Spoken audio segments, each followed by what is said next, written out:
मैं आप सबकी सलामती हूँ।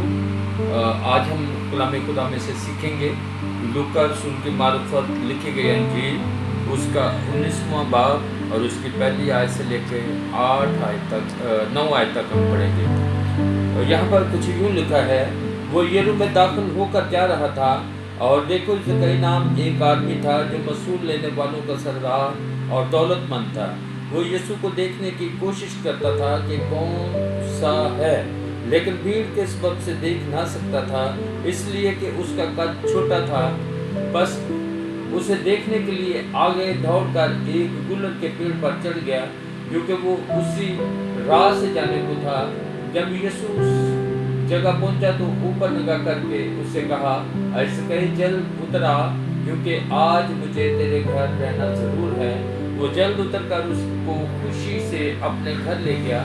जब लोगों ने ये देखा तो सब बुड़बड़ा कर कहने लगे कि वो तो एक गुनहगार शख्स के हाथ जा उतरा।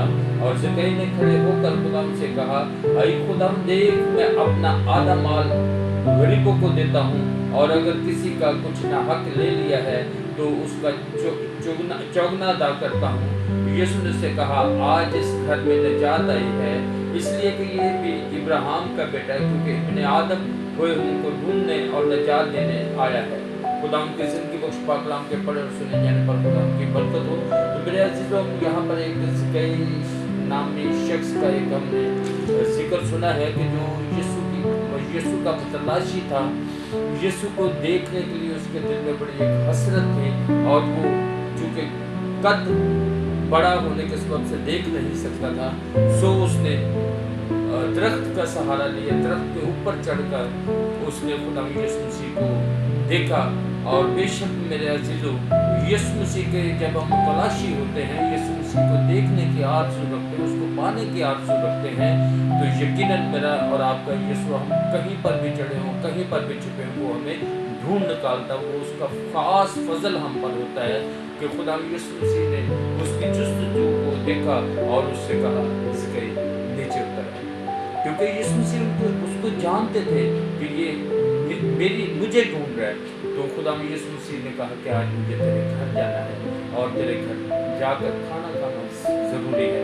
सो मेरे अजीज़ों, जो आलम लोग थे, काहिन थे, सरदार थे, फरीसी थे, उन्होंने यीशु मसीह पर इल्ज़ाम लगा दिया कि ये तो एक मसूल लेने वाले शख्स है, गुनहगार शख्स के हाथ जा रहा है। तो मेरे अजीज़ों, यीशु मसीह इस रूह ज़मीन पर आए गुनहगारों के वास्ते, ताकि वो हालात में बढ़ के निजात पाएं। मेरे अजीज़ों, जब तक यीशु मसीह ने उसके लिए ये अल्फाज नहीं अदा किए थे कि आज इस घर में निजात आई, जब तक ज़कई ने अपने गुनाह का, अपनी गलती का, अपनी बेवकूफ़ी का, अपनी नादानी का इकरार नहीं किया, और उसने यीशु मसीह से कहा कि मैंने जिसका नाहक लिया उसको मैं दुगना चौगुना अदा करता हूँ। तो जब उसने ये अल्फाज इकरार किया अपने गुनाह का, तो यीशु मसीह ने कहा कि आज इस घर में निजात आई है। तो मेरे अजीजों, जब तक मेरे और आपके घर में निजात आ नहीं सकती, जब तक हम अपनी बेवकूफ़ी का, अपने गुनाह का, अपने नादानी का इकरार नहीं करते, सो ज़रूरी है कि हमें अपनी हर तरह की वो नाराज़गी के काम उनको छोड़ना है, हर तरह के गुनाह को छोड़ना है, और फिर यीशु मसीह मेरी और आपकी ज़िंदगी में आएगा। और जब वो यीशु मसीह मेरी और आपकी ज़िंदगी में, हमारे घर में आ जाता है, तो फिर हमारी ज़िंदगियाँ बदल जाती हैं, घर के हालात बदल जाते हैं। हम खुदा शादमानी, जो अदासी गमी होती है, वो शादमानी में तब्दील हो जाती है। सो खुदावंद आज के ज़िंदगी बख्श पाक कलाम के वसीला से आप सबको बरकत बख्शे। आमीन। God bless you.